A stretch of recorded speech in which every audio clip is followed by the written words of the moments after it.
I know the Secretary General is traveling in Southern Africa, but has he had any calls related to Syria with any regional officials? No, he has not today because he literally landed and was in meetings all day. I can tell you from being in constant touch with Geir Pedersen's office is that he is working the phones, his team are working the phones, speaking to a host of key interlocutors on the Syrian crisis. That's a good segue into my second question, which I know you don't like to answer theoretical questions, but I'm going to ask you one anyway.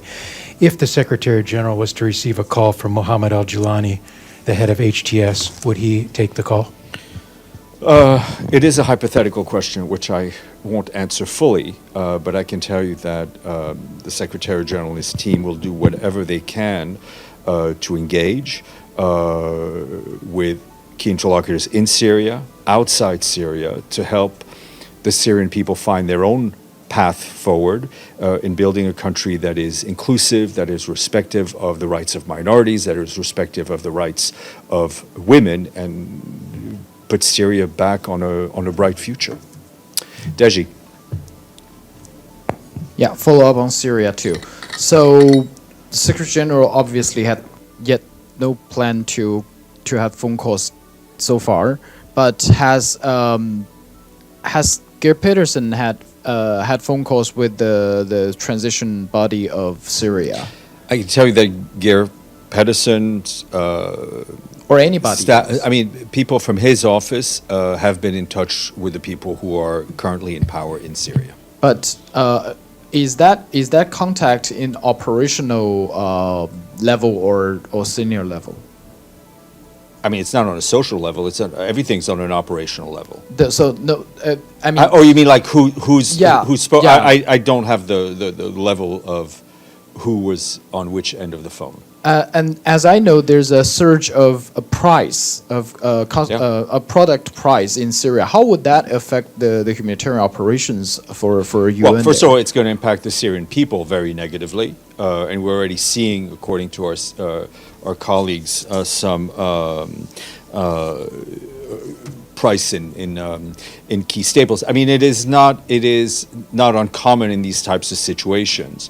We hope that as stability returns, as security returns, as people feel as borders reopen, right, and goods can come in and out, that the price situation will stabilize. So far, no plan to shift all the cross-border humanitarian delivery back to Damascus, because as I know, there's no. No, I mean right now the cross-border from Turkey are continuing. As I said repeatedly here, as the situation changes, obviously things will be reassessed. But the criticality of the cross-border of getting aid from Turkey into northwest and northeast Syria remains. So there's no reason why we would shut down these routes immediately. One last question. I believe you mentioned this before a couple of days ago. Obviously you have to engage with multiple parties in Syria, but what is UN's mind to participate in the political reform or political we will solution? be there to support the Syrian leaders and civil society to rebuild the institutions in Syria, right? The vital institutions, to help them move into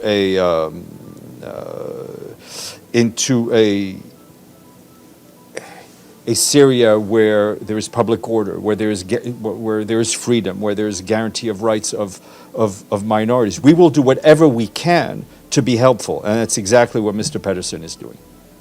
Madame, and then Sinan. Thank you, Steph. Inam Dahan from Associated Press. I have 3 questions. Should I ask it one by one? How about one by one? Or Because fish? I have the memory of a goldfish, as Goldfish. I tell you. Okay, I remember that. Okay, the first question is about what measures are in place to protect the scientists in Syria, particularly those who have... To protect the what, sorry? The scientists, the chemists, the scientist, yes. Like the atomic researcher and chemistry. We know that two of them been killed already. Well, I mean, So- all civilians, no, they should, everyone should be protected. We don't want to see any arbitrary justice. We don't want to see any acts of retribution being had. So civilians need to be protected, and there needs to be a return of public order that is in line with general human rights and international norms. Your second Correct, question. but how can you protect their data? Their data been stolen. Well, all the I research can't, has been that's a stolen. level of That's the first. that's a level of granularity I can't answer from here. Right. Okay. The second one is with the expiration of the Caesar Act approaching. Is it going to be renewed? Qanun Kaisar, is it going to be renewed, or the sanctions on Syria I'm will sorry, be removed? my ignorance level is rather deep. The Caesar Act is? They call it Qanun Kaisar. There is a kind of sanctions that been put on Syria By during the UN they accepted, and No, the United I Nations. think those are U.S. sanctions and you're referring US to. But then you should ask my colleague at the State Department. Right, but it was Okay. approved by the UN, by the I- way. Okay. Not the information that I have. Okay, the last one is we see a lot of refugees going from Syria to Lebanon, but Lebanon is not accepting those refugees because they don't have a visa, and also they don't Well, I have. think So what's the UN going First to of do all, I for think those who does our not? colleagues at UNHCR are want- trying to do their best, both to, and IOM, to accommodate the mass movement of people we're seeing. That's going from Syria. Let's not forget, Lebanon has shown more generosity True. towards Syrians and other refugees than countries with a lot more money, right? Correct. So I think that always needs to be acknowledged, and I'm sure all the norms will be upheld. I think what we're seeing now is just a level of movement one way, both ways. We are doing whatever we can to support the Lebanese authorities and the people who wish to move one way or another. Correct. Thank you. Sinan. Thank you, Steph. I have two questions about Only? Syria. Only two today, if that's cool. So first one is about the Syrian refugees. I know some countries have started sending Syrian refugees back to Syria.